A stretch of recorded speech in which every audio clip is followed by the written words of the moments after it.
Et le dernier invité du Lab pour aujourd'hui, c'est Christian Gudima. Bienvenue. Vous êtes directeur général et cofondateur d'ID-Tree. Et ID-Tree, c'est un baromètre social. Alors, qu'est-ce que ça implique ? Bonjour Victoire, merci pour l'invitation. Donc ID-Tree, c'est un baromètre social qui permet de mesurer et améliorer la qualité de vie au travail dans l'entreprise. Voilà, à travers des questionnaires qui sont numériques en fait et qui proposent un tableau de bord qui donne de la visibilité en fait sur l'état d'esprit et sur la situation dans l'entreprise. Et pour vous, la qualité de vie au travail, c'est essentiel. Elle est essentielle en fait parce qu'elle est liée directement à l'engagement et l'efficacité des collaborateurs et parce que sur le long terme, elle peut aider à réduire les risques psychosociaux, le burn-out, le désengagement et le turnover par exemple.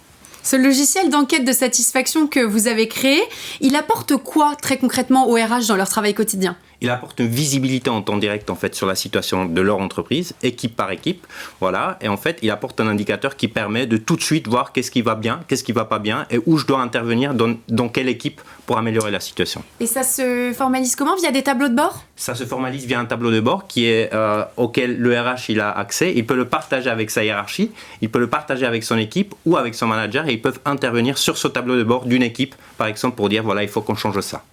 Et par rapport à l'actualité, qu'est-ce que le Covid a changé ? Donc, qu'est-ce que le Covid a changé ? C'est qu'on s'est retrouvés tous en télétravail. Et en fait, en télétravail, on a moins de visibilité sur la situation des gens qui sont chez eux. Voilà, on ne peut pas comprendre les besoins de l'un ou de l'autre. Voilà, et c'est ce tableau de bord donne cette visibilité-là.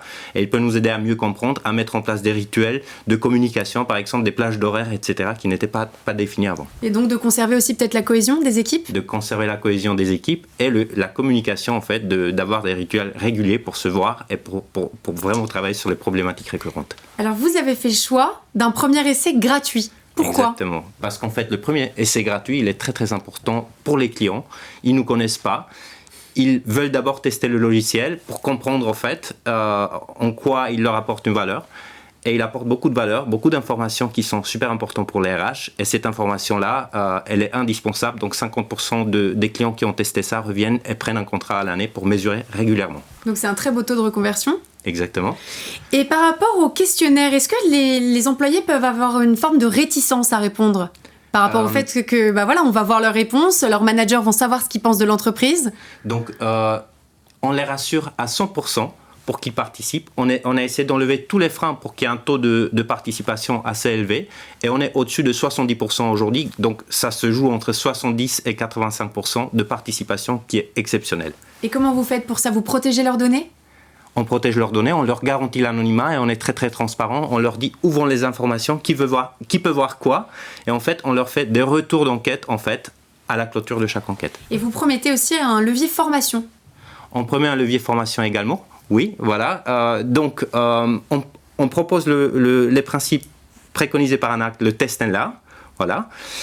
Donc, ça veut dire qu'on apprend d'une situation, on teste des nouvelles solutions et on les met en application si ça fonctionne bien. Si c'est des problèmes plus difficiles, plus délicats, en fait, comme un risque psychosocial, on met en relation l'entreprise avec un expert en risques psychosociaux. Merci Christian Gudima d'être venu nous présenter ID-Tree. Vous étiez le dernier invité du Lab pour aujourd'hui et on se retrouve demain.